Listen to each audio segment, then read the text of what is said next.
Selamat pagi kepada jemaat semua. Mari kita mempersiapkan hati kita untuk menyembah Tuhan. Mari kita mengangkat penyembahan ini sebagai ibadah kita.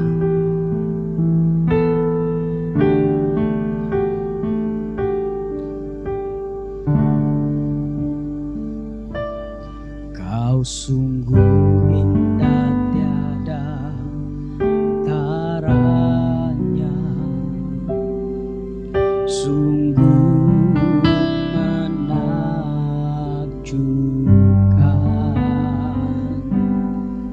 sungguh ajaib untuk dimengerti,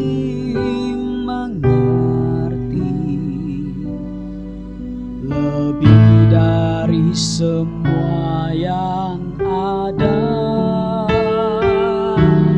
Hikmat-Mu tiada terselami, kasih-Mu dalam tak terduga. Kau sungguh indah tiada taranya, mulia dan berkuasa. Kagum hormat akan Engkau, ku kagum hormat akan Engkau. Kau Allah yang layak dipuji, ku kagum akan Engkau. Haleluya Tuhan. Kau sungguh indah tiada taranya, sungguh menakjubkan, sungguh ajaib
Shalom dan selamat pagi semua jemaat Tuhan.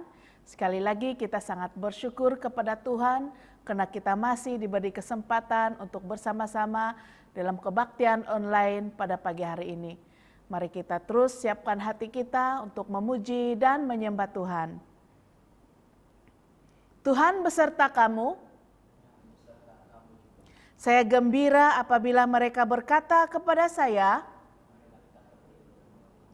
hai, marilah kita menyanyi kepada Tuhan. Allah itu Roh.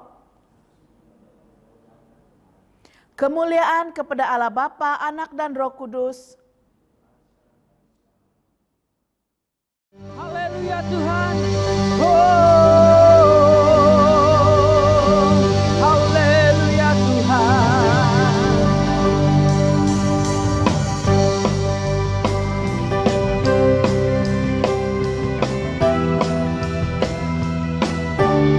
Katakan, dasar dari yang kuharapkan,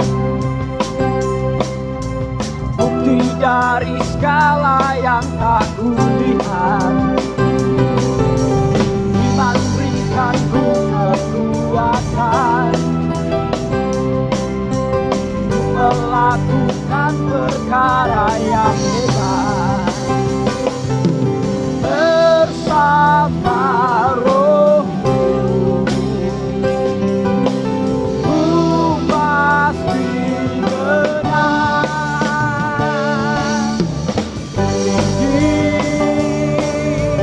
Namamu dipuji, hormat kemuliaan. Orang dengan segenap hati ajak keagungan. Takkan biarkan pencobaan melebihi batas kekuatanku. Kau yang berikanku kemuliaan, semakin serupa dengan gambaranmu. Bersama Roh, ku pasti menang.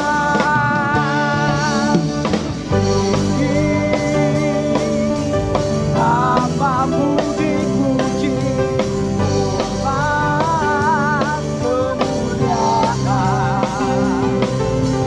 Orang dengan segenap hati ajak keagungan.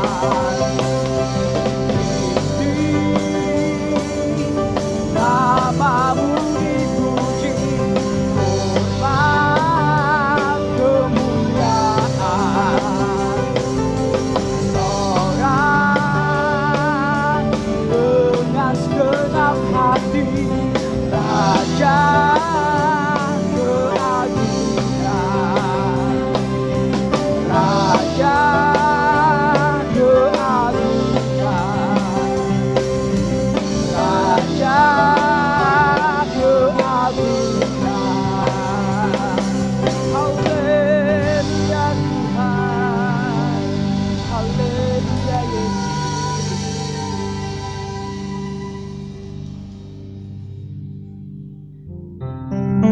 Mari kita terus menaikkan nama Yesus. Kita terus meninggikan nama Yesus yang layak terima pujian, hormat, kemuliaan. Haleluya Bapa.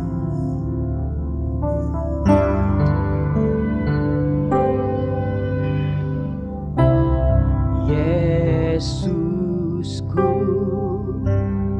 penyelamatku, tiada yang seperti Engkau. Setiap hari ku memuji keajaiban kasih-Mu.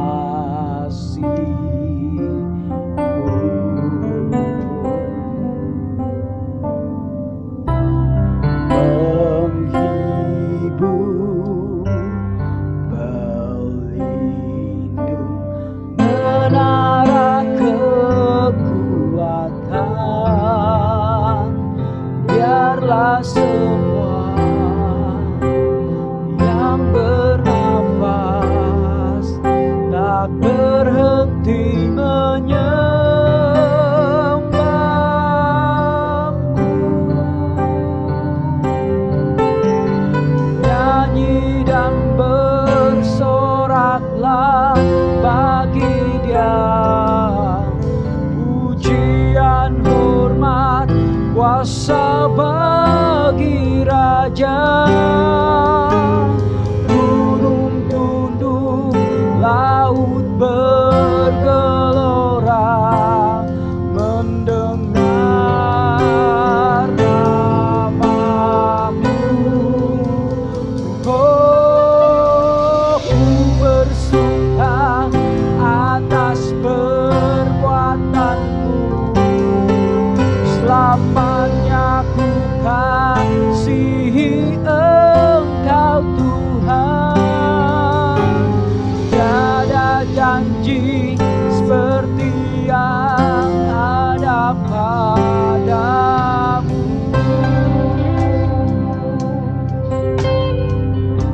Katakan, Yesusku penyelamatku. Yesusku penyelamatku, tiada yang seperti Engkau. Setiap hari ku memuji keajaiban kasih-Mu.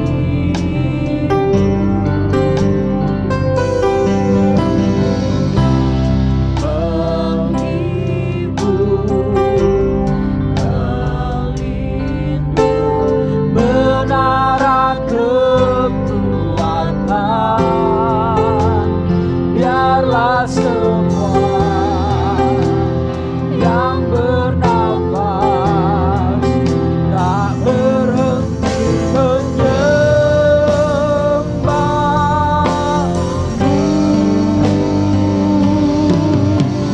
Nyanyi dan bersoraklah bagi Dia, pujian, hormat, kuasa bagi Raja. Gunung tunduk, laut bergelora, mendengar namamu. Oh, ku bersuka atas perbuatanmu. Selamanya ku kasihi Engkau Tuhan. Tiada janji seperti yang ada padamu.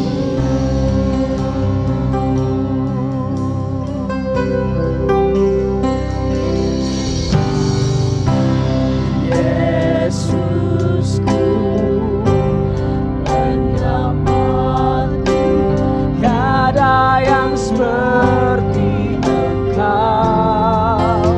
Setiap hari ku memuji keajaiban kasih-Mu.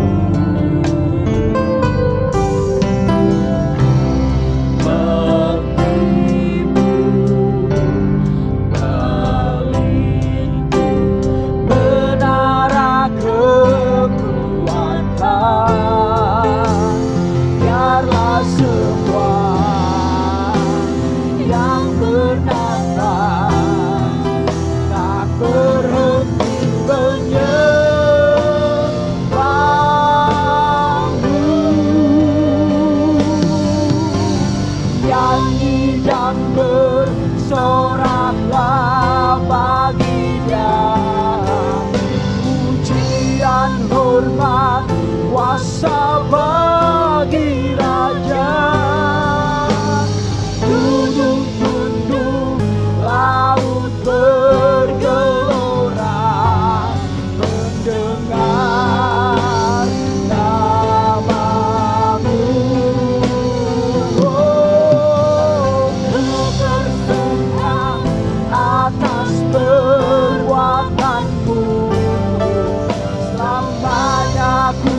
janji seperti yang ada padamu. Tiada janji seperti yang ada padamu. Haleluya Tuhan, haleluya Yesus.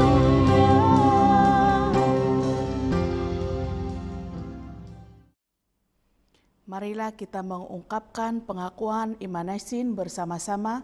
Saya percaya kepada Allah yang Esa, Bapa yang Maha Kuasa, Pencipta langit dan bumi, yang dapat dilihat dan yang tidak dapat dilihat.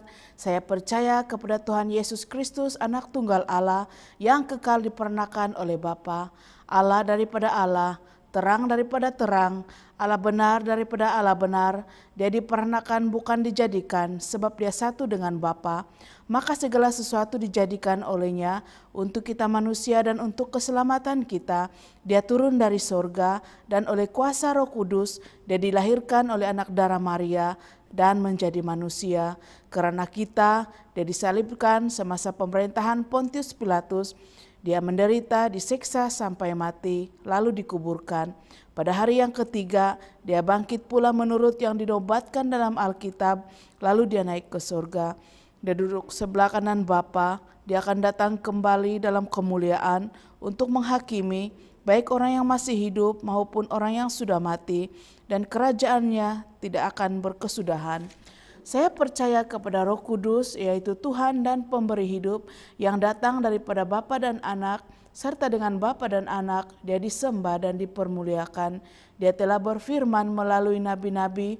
Saya percaya kepada gereja sedunia yang kudus, dan daripada rasul-rasul itu saya mengaku satu baptisan akan mendatangkan pengampunan dosa. Saya menantikan kebangkitan orang mati dan dalam kehidupan dalam dunia yang akan datang. Amin. Shalom, puji Tuhan. Sekali lagi kita dapat beribadah bersama-sama bersama keluarga kita di rumah masing-masing. Dan saya percaya di dalam ibadah ini Tuhan hadir bersama-sama, bahkan memberkati kita semua, dan kita merasakan hadirat Tuhan, dan kita ada rasa damai di tengah-tengah keluarga kita. Dan saya terus mengajak kita untuk semua untuk terus setia beribadah bersama-sama keluarga kita, dan saya percaya ada berkat Tuhan di tengah-tengah kita ketika kita setia di dalam beribadah. Yang seterusnya, saya terus mendorong kita untuk terus memberi persembahan. Saya ada membaca satu perkongsian di media sosial tentang persembahan. Dia katakan ketika PKP, persembahan di satu gereja itu sangat baik sekali. Ya, jemaatnya setia, bahkan memberi lebih lagi. Kenapa? Karena pada masa itu mereka dalam ketakutan. Jadi mungkin ada yang berpikir, masa inilah kita dekatkan hati kita dengan Tuhan. Bukan saja hati kita, tetapi pemberian mereka juga. Mereka giat memberi. Tapi ketika sudah mulai masuk PKPP, ya, jadi kita melihat persembahan mereka mulai turun. Tapi saya percaya jemaat kita di Gereja Anglikan Manggata dan Telipuk adalah orang yang setia. Apapun PKP-nya, kita tetap setia kepada Tuhan. Dan saya percaya kita sentiasa diberkati ketika kita boleh kembalikan syukur kita kepada Tuhan. Dan seterusnya, kita juga bersyukur karena kita sudah gereja membeli sebuah handycam, dan ini adalah berkat sumbangan dari setiap jemaat kita, dan kiranya apa yang kita berikan Tuhan melihat, dan saya percaya Tuhan memberkati dengan setiap kemurahan hati kita. Dan sukacita juga saya mau umumkan bahwa kita dalam proses perancangan untuk membuka kembali ibadah kita yang dirancangkan pada bulan Agustus. Ya, tetapi sebelum pembukaan ibadah ini, kita perlu membuat perancangan yang teliti dan rapi, karena banyak perkara, banyak hal yang harus diaturkan dan disusun, bahkan difikirkan supaya ibadah kita berjalan dengan tertib, dengan SOP yang betul. Karena menurut daripada apa yang saya dengar daripada gereja-gereja yang lain, ya, daripada kawan-kawan yang lain, gereja mereka sempat dimasuki polis dan mereka mengambil gambar untuk memastikan ibadah itu mengikut SOP yang sudah diperuntukkan oleh kerajaan ataupun pihak berkuasa. Jadi detailnya bila masa itu akan diberitahukan kemudian, dan bawa dalam doa supaya kita dapat kembali lagi beribadah dalam gereja bersama-sama. Dan saya percaya apapun dimanapun kita berada, Tuhan yang sama adalah Tuhan yang kita sembah. Dan ketika kita beribadah di rumah kita maupun di gereja, hadirat Tuhan selalu memberikan kita damai dan sukacita, sehingga kita selalu merasakan penyertaan Tuhan dalam kehidupan kita. Semoga Tuhan memberkati. Amin.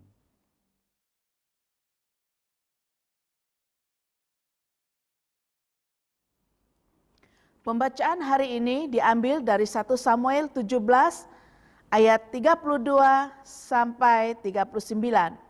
1 Samuel 17 ayat 32 sampai 39.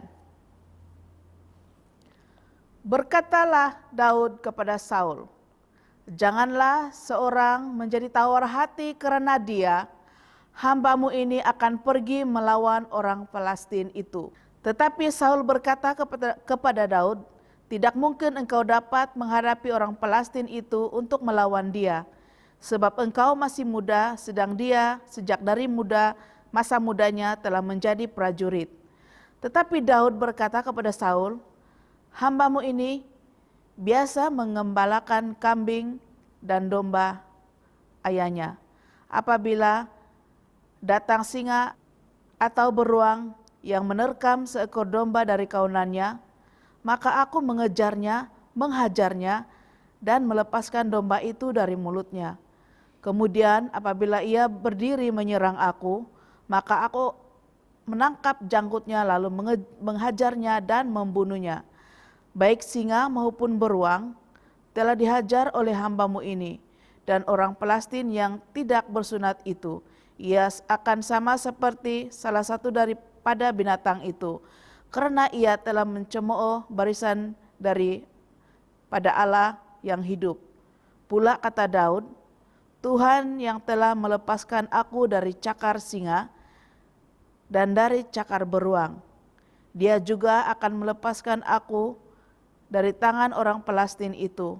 Kata Saul kepada Daud, "Pergilah, Tuhan menyertai engkau."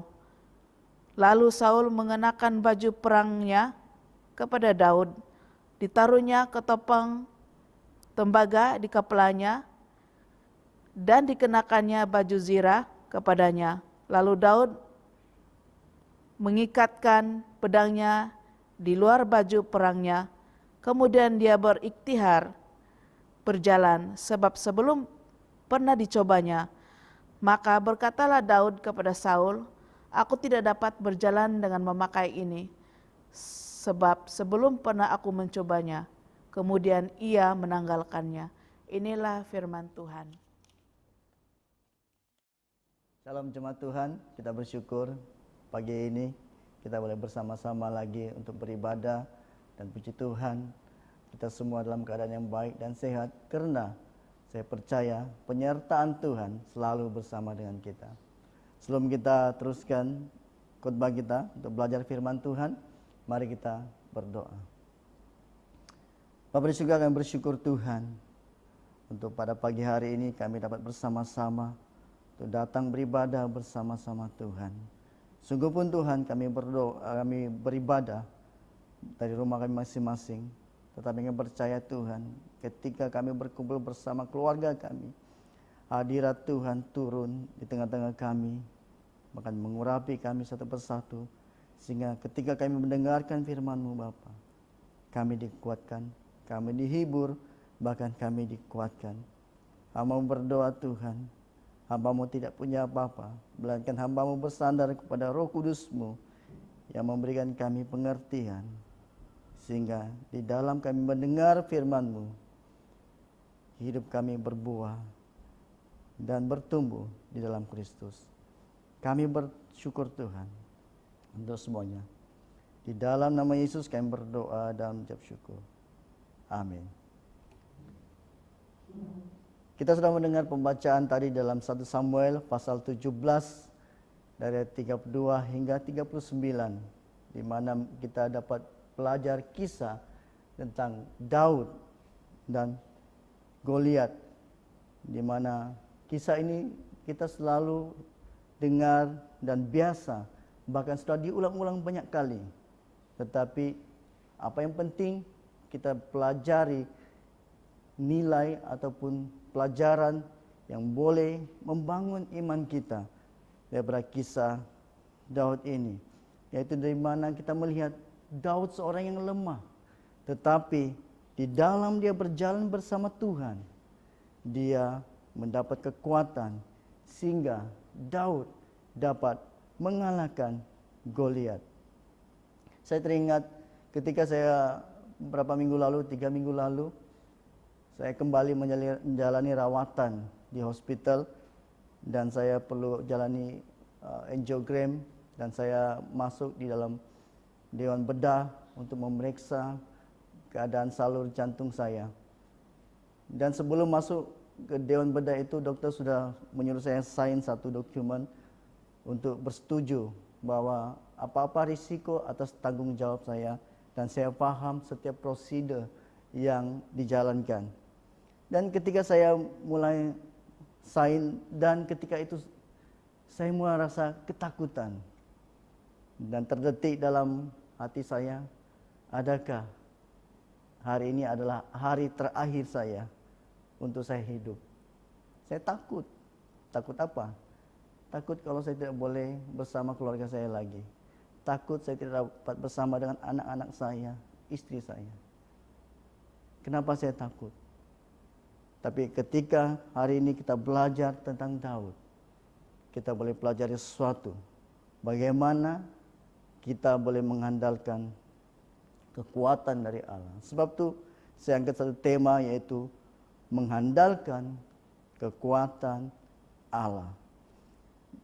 Kita sudah biasa mendengar kisah Daud, tetapi apa yang penting adalah kita harus tahu di sebalik kekuatan Daud melawan Goliat itu, ada apa di situ? Ada apa di dalam pribadi Daud itu? Ada apa yang kita boleh pelajari? Bagaimana Daud mempunyai keberanian yang luar biasa, kekuatan yang luar biasa, hikmat yang luar biasa. Kalau kita baca di konteks sebelum atau latar belakang sebelum kejadian itu, kita lihat di dalam 1 Samuel 16 ayat 3, dikatakan Samuel mengambil tabung tanduk yang berisi minyak itu dan mengurapi Daud di tengah-tengah saudara-saudaranya. Dikatakan sejak hari itu dan seterusnya berkuasalah roh Tuhan atas Daud.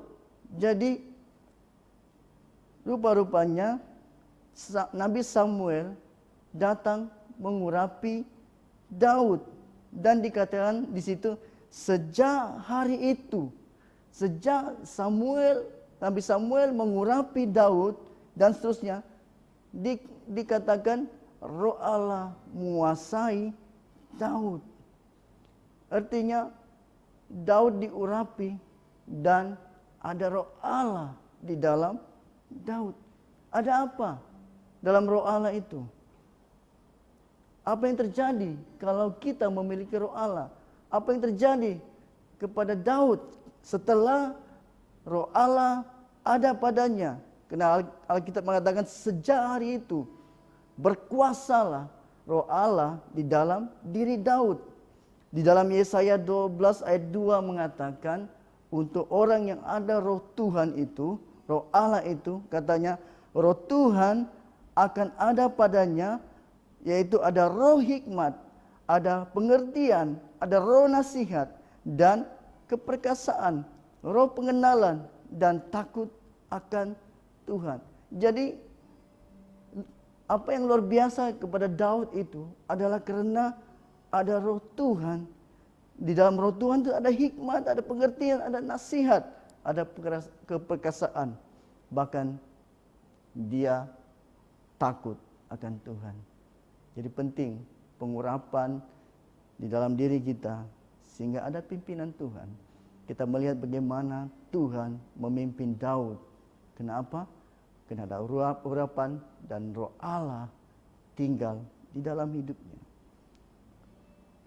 Bukan itu saja. Hal lain juga kita dapat lihat bahwa Daud ini adalah seorang yang mengandalkan firman Tuhan di dalam kehidupannya. Karena ketika kita membaca di dalam Mazmur 119 ayat 97 dikatakan, "Oh betapa aku mencintai Taurat-Mu. Inilah perenunganku sepanjang hari." Jadi bukan saja Daud sudah diurapi oleh Nabi Samuel, tetapi Daud juga seorang yang mencintai Tauratnya. Bahkan ketika kita melihat, ya, ketika Daud mengalahkan Goliat itu, dia mengambil batu sebanyak 5 batu. Apa artinya 5 batu itu? Pentafsir ataupun rabi-rabi Yahudi masa lalu mentafsirkan 5 batu licin itu yang disebutkan adalah gambaran kepada 5 Taurat, yang dimana Daud dikatakan, apa dikatakan tadi? Dia setiap hari merenungkan. Taurat itu dia renungkan setiap hari. Sehingga dia mencintai Taurat itu. Itulah kekuatan Daud. Ya. Bahkan Bishop Augustine dari Hippo juga bersetuju. Gambaran 5 batu itu, 5 batu licin itu adalah gambaran firman Tuhan yang hidup di dalamnya. Dia melawan Daud itu dengan firman. Dia menggambarkan batu itu dengan firman. Disitulah letaknya kekuatan kita. Artinya apa? Apa yang kita pelajari bukan saja Daud diurapi, tetapi karena hatinya dekat dengan Tuhan, hatinya dekat dengan firman, disitulah letak kekuatan dari Tuhan. Kenapa kadang-kadang dalam hidup kita ketakutan? Ketika kita jauh dari Tuhan, kita lepas hubungan kita dari Tuhan, kita mengandalkan kekuatan manusia, kebijaksanaan manusia, sehingga kita berjalan sendiri. Di dalam kita merenungkan firman Tuhan ada kekuatan. Satu hari saya berjoging di rumah saya. Ketika saya berjoging, tiba-tiba di depan saya ada 3 ekor anjing yang sudah siap-siap mau mengejar dan menggigit saya. Tapi ketika saya berjoging itu saya sedang pasang handsfree, berjoging sambil dengar khotbah. Bahkan khotbah hari itu juga tentang Daud. Ya, kekuatan Daud. Bagaimana Tuhan Daud bersandar kepada Tuhan. Ya. Jadi ketika saya berdepan dengan cabaran itu, dan ketika itu juga saya mendengar firman Tuhan, saya tidak merasa gentar dan takut berhadapan dengan anjing itu. Saya melaluinya tanpa rasa takut. Walaupun dia sudah dekat mau gigit saya hanya sepintas lalu saya tunduk cari batu, padahal tidak ada batu di situ, dan anjing itu lari. Apa yang saya mau katakan adalah ketika kita berjalan bersama Tuhan, ada kekuatan Tuhan yang menumpang kita. Dan ketakutan tidak menguasai kita. Karena kita dapat merasakan tangan Tuhan menyertai kita. Seterusnya, kita mau melihat bagaimana sebenarnya keberhasilan Daud. Ada apa yang boleh membuat Daud berhasil? Bagaimana Daud boleh mengandalkan kekuatan Allah? Yang pertama, di dalam kita mau bersandar pada kekuatan Allah, yang pertama kita harus akui keterbatasan kita sebagai manusia. Di dalam 1 Samuel 17 ayat 33, tetapi Saul berkata kepada Daud, "Tidak mungkin engkau dapat menghadapi orang Filistin itu untuk melawan dia, sebab engkau masih muda. Dia sejak dari masa mudanya telah menjadi prajurit." Dikatakan Saul melihat Daud itu masih muda. keterbatasan Daud untuk melawan Goliat, dia terlalu muda. Bahkan di dalam Samuel 1 Samuel 16 ayat 12e dikatakan, ia kemerah-merahan, matanya indah dan parasnya elok. Masih merah-merah, ya, masih terlalu muda. Bahkan ada pentafsir Alkitab mengatakan Daud pada masa itu adalah seorang remaja dan dianggarkan umurnya adalah 17 tahun. Hari ini anak kita 17 tahun, anak kita yang tinggal di bandar, jangankan mau menghadap singa atau beruang, hadap lipas mereka sudah takut, mereka sudah melompat, bukan? Tapi Daud baru 17 tahun, dia masih muda, tidak ada kemampuan dari segi fisikal, tidak ada kemampuan dan kekuatan, ya, tiada kemahiran perang, gambaran masih seorang anak-anak. Kenapa? Seorang anak-anak kadang-kadang dia boleh memilih atau memilih langkah yang salah di dalam hidupnya. Jadi apa yang kita boleh pelajari, di dalam kita mau bergantung atau bersandar kepada kekuatan Allah, kita harus merendahkan diri. Kita harus mengakui kelemahan kita.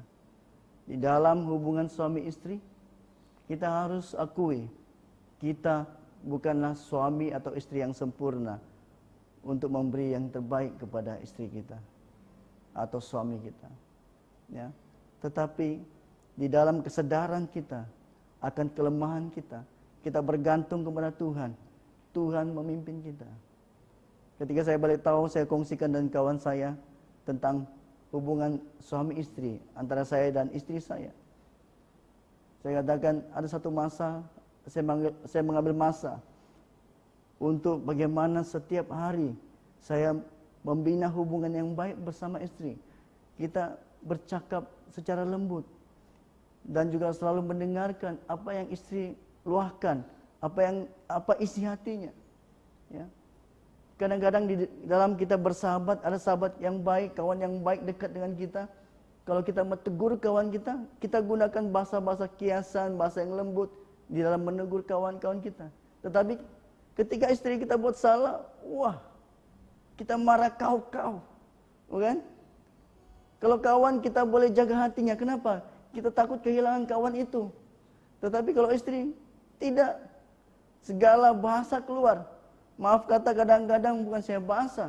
Kadang-kadang segala binatang boleh keluar. Tapi saya percaya jemaat kita tidak seperti itu. Jemaat kita semua mengasihi istrinya, bukan? Saya percaya jemaat kita adalah jemaat yang berusaha untuk di dalam keluarganya hidup harmoni. Tapi apa yang saya pelajari, perkara yang paling penting adalah kita harus sadar di dalam kehidupan kita. Kita ada kelemahan dan di dalam kelemahan itu, dalam ketidaksempurnaan kita boleh bersandar dan memohon kekuatan daripada Tuhan.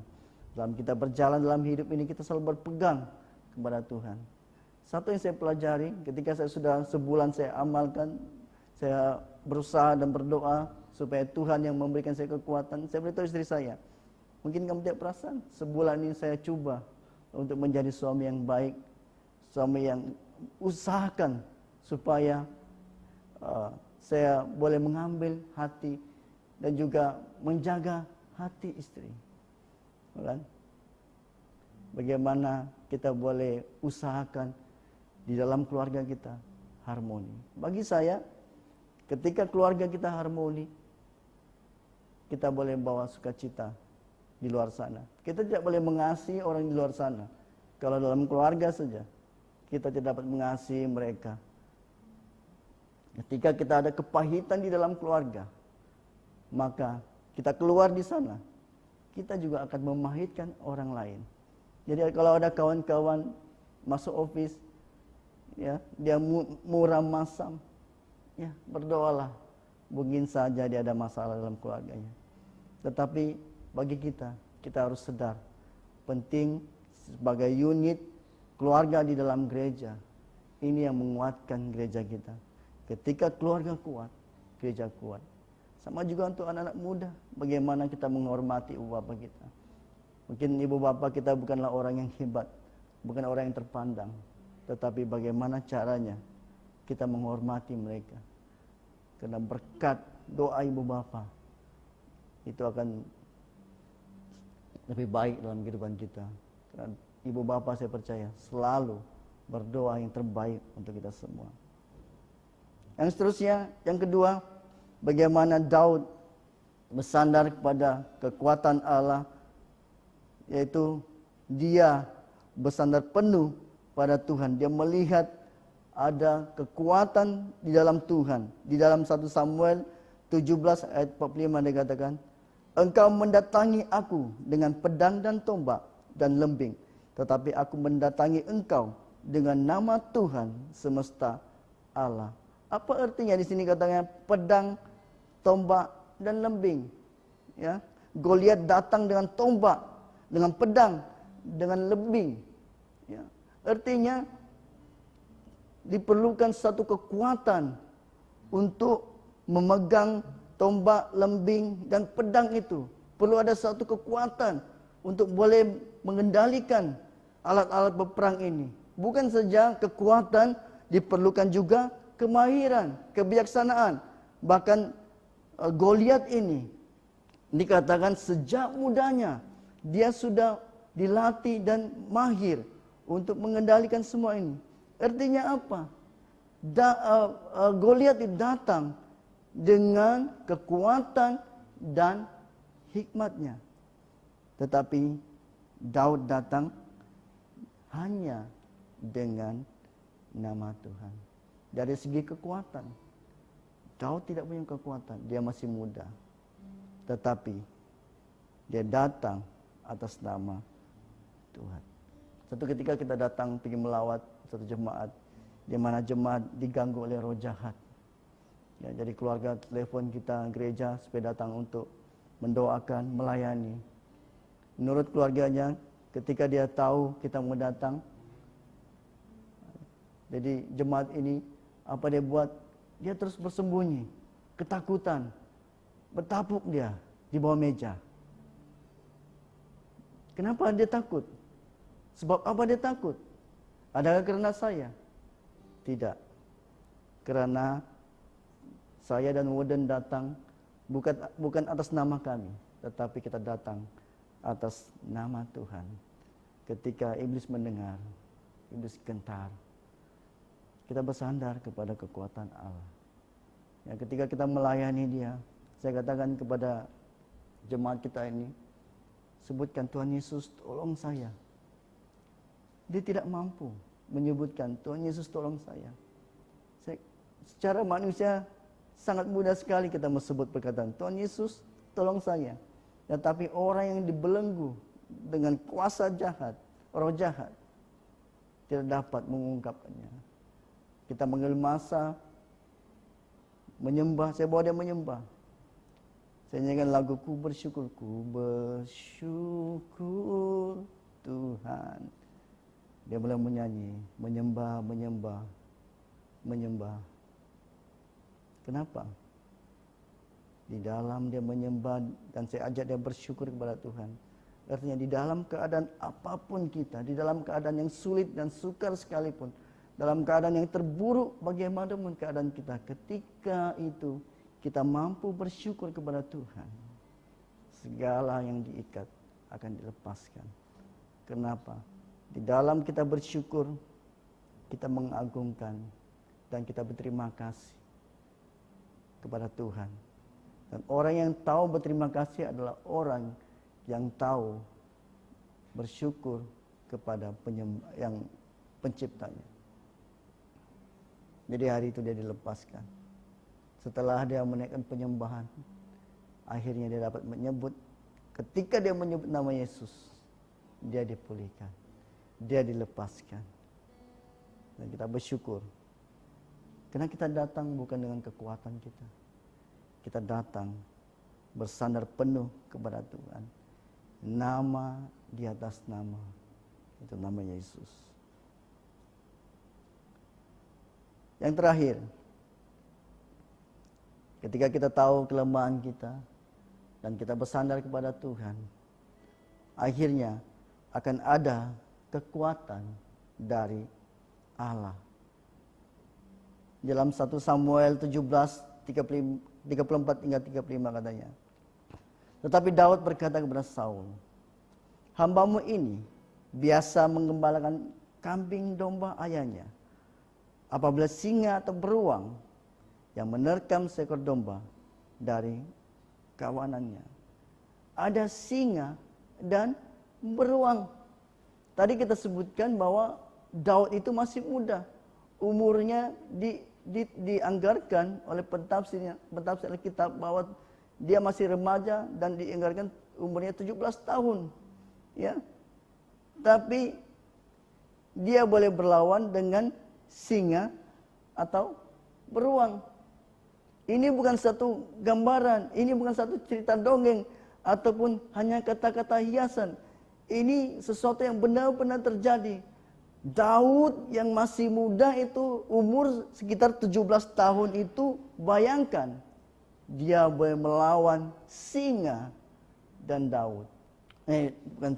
singa dan beruang. Ya. Ini satu reality, bukan satu cerita dongeng.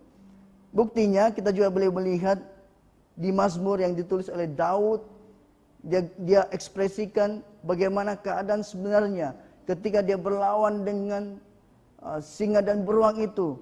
Kita boleh lihat di dalam Mazmur 7 ayat 2 dikatakan, "Seperti singa menerkam aku." Bukan saya menerkam, dia menyeret aku. Dan tidak ada yang melepaskan. Artinya tidak ada belas kasihan lagi. Ya, artinya di sini kalau kita baca, kita boleh pahami sedalam-dalamnya. Daud sempat mengalami kesukaran yang hebat ketika berlawan dengan singa atau beruang. Bukan saya ada jentik begitu, terus singa dan beruang itu kalah. Tidak. Dia meluahkan di dalam Mazmur ini bagaimana ada kesukaran yang hebat, ada pertentangan yang hebat ketika dia berlawan dengan singa dan beruang itu. Jadi ketika kita berhadapan dengan pergumulan kita, masalah dalam kehidupan kita, kadang-kadang masalah datang tidak bersilih ganti, bukan? Belum siap satu, ada satu lagi, ada satu lagi. Ada masalah yang hebat yang kita selalu hadapi. Sama halnya dengan Daud. Ya, tidak putus masalahnya. Tetapi Daud orang yang hatinya dekat dengan Tuhan. Ada apa? Dikatakan tadi dia ada roh Allah. Sejak Nabi Samuel mengurapi dia, roh Allah ada padanya. Dan kita lihat 1 Samuel 17:35 bagaimana kemenangan Daud. Bagaimana di dalam dia bersandar kepada Allah. Dia boleh melawan singa dan beruang itu. Dia katakan, "Maka aku mengejarnya, menghajarnya dan melepaskan domba itu dari mulutnya. Kemudian apabila ia berdiri, aku menyerang dia. Aku menangkap janggutnya, lalu menghajarnya dan sekaligus dia membunuh singa dan beruang itu." Jadi ada kekuatan luar biasa dari Allah yang ada pada Daud ketika dia berhadapan dengan cabaran hidupnya. Jadi apa yang kita boleh pelajari daripada kisah Daud? Kadang-kadang kita hanya ambil lihat cerita di ujungnya bahwa Daud menang. Benar, dia menang. Karena dia ditolong Tuhan. Betul dia ditolong Tuhan. Tapi kenapa Tuhan menolong dia? Kenapa Tuhan memberi dia kekuatan? Kita tidak melihat sebaliknya. Apa di sebaliknya? Sebab dalam kehidupan ini, ketika kita menghadapi cabaran hidup, kita cepat putus asa. Dan kita menyalahkan Tuhan. Menyalahkan orang sekeliling kita. Sehingga kita tidak boleh bertumbuh di dalam iman kita. Kadang-kadang kita tidak melihat kelemahan kita. Kadang-kadang kita rasa kita terlalu sempurna. Kita yang betul, kita yang hebat, kita yang baik. Di dalam pelayanan kita mau tunjukkan, wah saya buat ini, kami ada ini, kita hebat ini, hebat itu. Sehingga kita tidak melihat kelemahan kita. Dan ketika kita menghadapi pergumulan, akhirnya kita jatuh dan sejatuh-jatuh. Apa yang paling penting di dalam kehidupan, kita harus dekat dengan Tuhan. Ketika setiap hari kehidupan kita merenungkan firman Tuhan, itu yang menjadi kekuatan penghiburan bagi kita. Bagaimana Daud begitu hebat, ada kekuatan yang luar biasa. Hanya satu, kedekatan hatinya kepada Tuhan. Orang yang dekat hatinya dengan Tuhan, dengan firman Tuhan. Setiap hari firman Tuhan yang dibacanya itu menguatkan kita. Kita tahu kita manusia yang lemah dan terbatas. Dan ketika kita membaca firman Tuhan, setiap hari, bagi saya setiap hari kita baca firman Tuhan, ada sesuatu perkara yang baru setiap hari yang kita pelajari dari firman Tuhan, yang kita baca dan kita renungkan itu. Ada kekuatan yang luar biasa. Bukan itu saja, di dalamnya kita membina hubungan kita, yang memampukan kita berdoa. Datang berdoa kepada Tuhan, meminta kekuatan, meminta penghiburan. Jadi ketika kita menghadapi pergumulan, bukan manusia kita yang melawan pergumulan itu, tetapi Tuhan yang melawan bagi pihak kita. Daud tidak melihat Goliat itu besar, tetapi Daud melihat Allah lebih besar daripada Goliat, sehingga itu yang memampukan dia menang. Berapa lama kita harus tinggal dalam keluarga yang tidak damai, tidak tentram. Mari kita perjuangkan keluarga kita. Mari kita perjuangkan hidup kita. Berapa lama lagi kita mau bergumul di dalam dosa, jatuh bangun. Mari kita bangkit. Kita harus menang dengan mengandalkan kekuatan Allah. Mari kita menyembah Tuhan sebagai respon kita kepada Tuhan.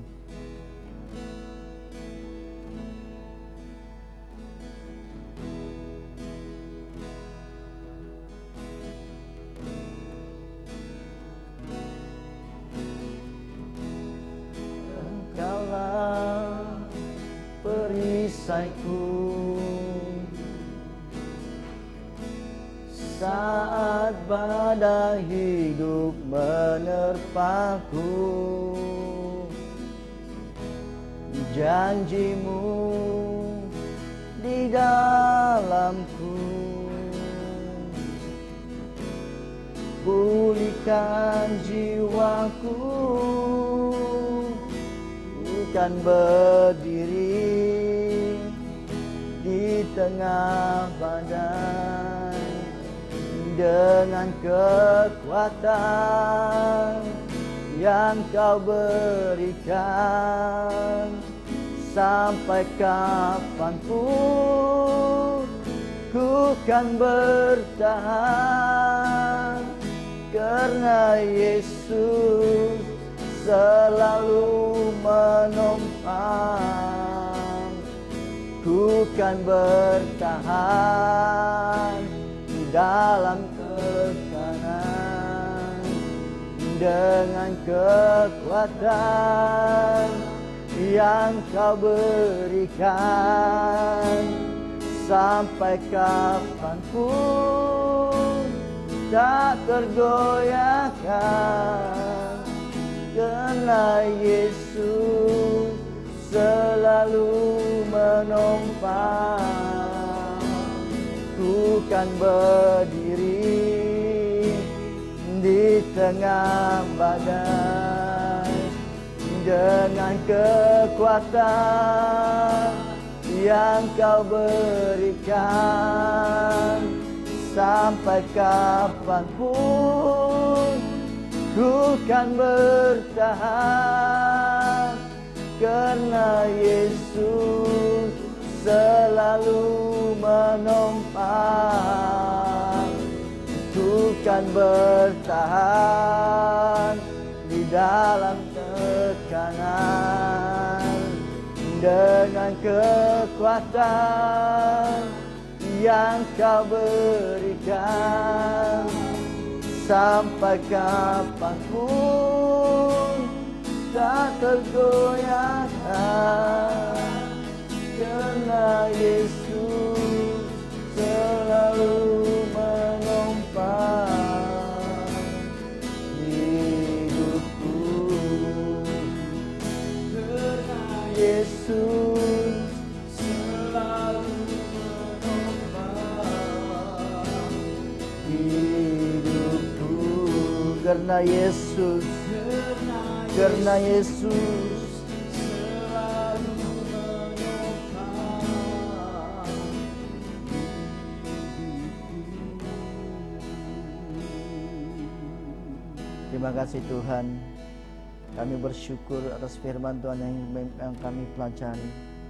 Bapa di surga, kami berdoa, kiranya apa yang kami pelajari daripada kisah Daud melawan Goliat ini Bapa, ini memampukan, memberikan kami kekuatan.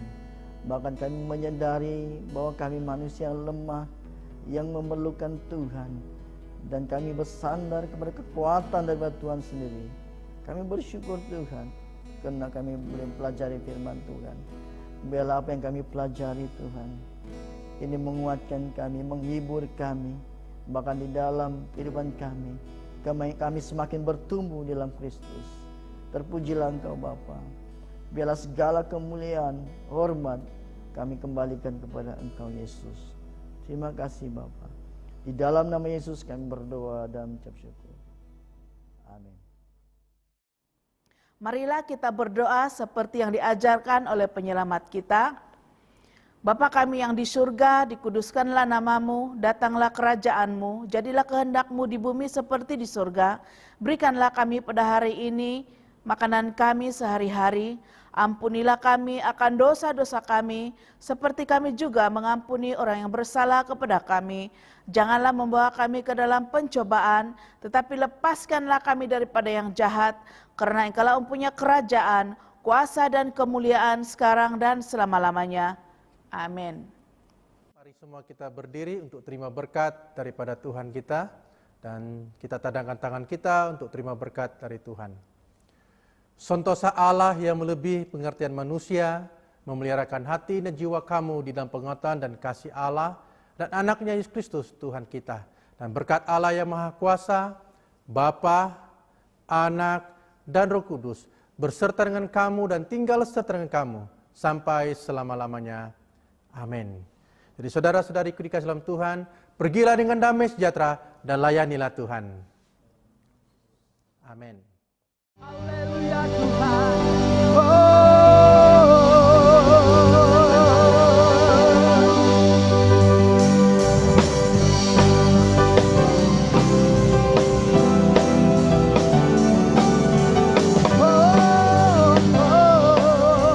Katakan ku bersyukur.